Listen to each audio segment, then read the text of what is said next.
اسرائیل نے کہا کہ وہ جنگ بندی کا خواہاں ہے، جنگ بندی سنگھرش ورام لاگو ہو چکا ہے، لیکن اس کے باوجود غزہ میں ابھی بھی بمباری اسرائیل کی طرف سے جاری ہے۔ آپ کو یاد ہوگا کہ پچھلے دنوں کئی تجویز پیش کی تھی ڈونلڈ ٹرمپ نے کہ اس پر اتفاق رائے کیا جائے، جس پر حماس نے کہا کہ کچھ ایسی شرطیں ہیں جسے وہ ماننے کے لیے تیار ہے۔ پھر بعد میں یہ دیکھا گیا کہ ان تجاویز میں جسے منظوری ملی تھی اس میں کچھ رد و بدل کر دیا گیا، جس پر حماس نے کہا، اور ساتھ ہی ساتھ آپ کو یاد ہوگا کہ قطر نے کہا کہ اس سے پہلے انہیں بات چیت کرنے کی میز پر لانا ہوگا، کیونکہ اس سے پہلے یعنی تجاویز پر عمل کرنے سے پہلے جو منظوری ملی تھی سمجھوتے کے حوالے سے، اس پہ قطر کی طرف سے کہا گیا کہ ہمیں اب بات کرنے کی ضرورت ہے، کیونکہ اس میں کچھ رد و بدل کیا گیا ہے۔ تو پھر اس کے بعد جو سمجھوتا تھا، جو تجویز تھی کئی نکاتی، اس میں ایک یہ بھی تھا کہ حماس جو ہے وہ غیر مسلح ہو جائے، یعنی ہتھیار کو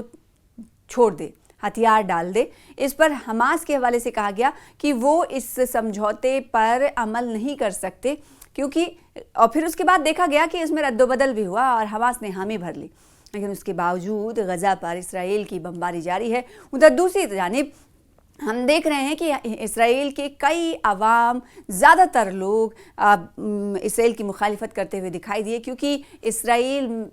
کہ بنجامن نتنیاہو پی ایم کو اپنے ہی لوگوں کو مخالفت کا سامنا رہا۔ کئی مرتبہ پورے دیش میں، اسرائیل میں کئی مرتبہ ہم نے دیکھا کہ اسٹرائک کی گئی، ہڑتال کیا گیا، یہاں تک کہ جو رکن پارلیمنٹ تھے ان کے گھر کے باہر دھرنا دیا گیا۔ یہ دھرنا دینے والے کون تھے؟ یہ دھرنا اور احتجاج کرنے والے وہ لوگ تھے جو ہاسٹیجز کے اہل خانہ تھے۔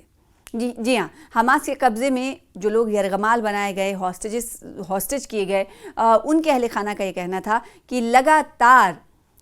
اسرائیل کی طرف سے جو کڑا رویہ اختیار کیا جا رہا ہے غزہ کو لے کر، فلسطین کو لے کر، اس سے کہیں نہ کہیں ان کے اپنوں کو خطرہ لاحق ہے اور ان کی جان کو خطرہ ہے۔ اور ایسے میں ایک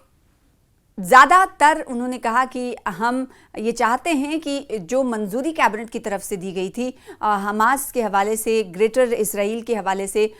اس پر اگر عمل درآمد ہوتا ہے تو ان کے اپنوں کو اور خطرہ ہوگا۔ تو یہ باتیں تمام وقتاً فوقتاً دیکھنے کو ملی۔ اور ادھر اسرائیلی پی ایم وزیر اعظم بنجامن نتنیاہو کو آپ کو یاد ہوگا کہ یو این او میں وہ بھاشن دینے کے لیے موجود تھے۔ اس وقت ہم نے دیکھا تھا کہ جو مندوبین تھے، ممبرز تھے، ان کی طرف سے مخالفت کا سامنا انہیں کرنا پڑا تھا، ایک بھاری کھینچ انہیں دیکھنے کو ملی تھی۔ اور اس کے بعد ان کے چہرے پر یہ بھی دکھائی دیا تھا کہ وہ کہیں نہ کہیں پشیمانی کا سامنا کرتے ہوئے دکھائی دے رہے تھے اسرائیلی پی ایم بنجامن نتنیاہو، اور انہوں نے کہا تھا کہ الگ تھلگ اسرائیل ہو چکا ہے، ہمیں تیار رہنا ہوگا۔ لیکن جب بھی ثالثی ہوتی ہے، اس کی خلاف ورزی ثالثی کسی ممالک کی طرف سے ہو، اس سے پہلے آپ کو یاد ہوگا کہ قطر نے ثالثی کی تھی، میڈیشن کی تھی اور حماس کے لیڈر کو بلایا تھا ملاقات کرنے، بات چیت کرنے کے لیے، اور پھر اسرائیل نے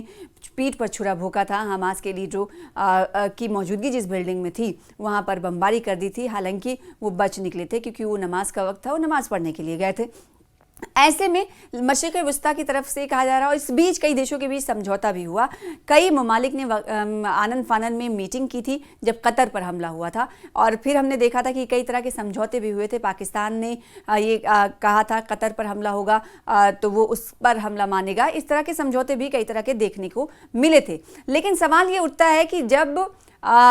ڈونلڈ ٹرمپ کی طرف سے کہا گیا کہ اسرائیل اور حماس کے درمیان جنگ بندی کے حوالے سے فیصلہ لے لیا گیا ہے، لیکن اس کے باوجود جنگ بندی نہیں ہوئی، اس کی خلاف ورزی ہو رہی ہے، روزانہ کئی لوگ مارے جا رہے ہیں۔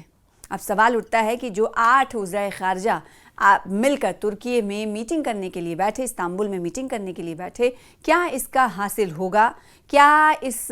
وزرائے خارجہ کی شمولیت کے بعد جو فیصلہ لیا جائے گا اس کا کوئی اثر دکھائی دے گا؟ کیونکہ اس سے پہلے بھی ہم نے دیکھا ہے کہ کئی ڈکلیریشن پاس کیا گیا، کئی علماء کی طرف سے میٹنگ کی گئی۔ اس سے پہلے یاد ہوگا کہ ایک غزہ ڈکلیریشن کو لے کر میٹنگ ہوئی تھی، کئی ممالک کے علماء شامل ہوئے تھے، اور انہوں نے کہا تھا کہ اب وقت آ گیا ہے کہ اسرائیل کو سبق سکھایا جائے، اسرائیل کو کمزور کیا جائے۔ اور اس کے جواب میں اسرائیلی وزیر اعظم بنجامن نتنیاہو کی طرف سے کہا گیا کہ ہمیں معلوم ہے کہ